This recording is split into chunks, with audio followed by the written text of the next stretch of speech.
नमस्कार, मी भगवान वानखेडे. आपण पाहताय पंढरपुरातील सर्वात पहिले YouTube news channel Pandharpur live. Pandharpur शहरातील गोपाळपूर रोडवर असलेल्या चंद्रभागेच्या पात्रातील मंदिराजवळ आज एक मोठी दुर्घटना घडणार होती.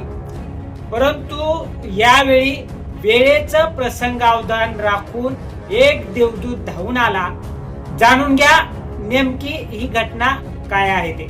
आज दिनांक 10 फेब्रुवारी रोजी दर्शनासाठी आलेल्या भाविकांच्या मुलीबाबत घडलेल्या एका आपत्कालीन प्रसंगात मंदिरातील पुजाऱ्यांच्या तत्परतेमुळे हा मोठा अनर्थ टळलाय.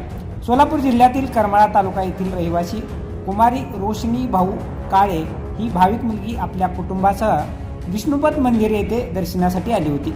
दर्शनापूर्वी चंद्रभागा नदीपात्रात स्नानासाठी गेल्यानंतर सदर मुलगी पाण्यात बुडताना आढळून आली. सदर घटना तेथे उपस्थित भाविक व मंदिरातील पुजाऱ्यांच्या निदर्शनास येताच परिस्थितीचे गांभीर्य तात्काळ लक्षात घेऊन यावेळी मंदिरातील पुजारी संग्राम कुलकर्णी यांनी कोणताही विलंब न करता प्रसंगावधान राखून तात्काळ चंद्रभागा नदीपात्रात उडी घेत सदर भाविक मुलीस सुरक्षितरित्या बाहेर काढले.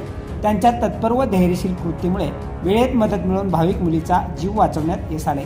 संग्राम कुलकर्णी यांनी दाखवलेली ही तत्परता, धैर्य व मानवतावादी भूमिका समाजासाठी अनुकरणीय असून त्यांच्या या स्तुत्य कार्यामुळे संभाव्य मोठा अनर्थ टळलाय.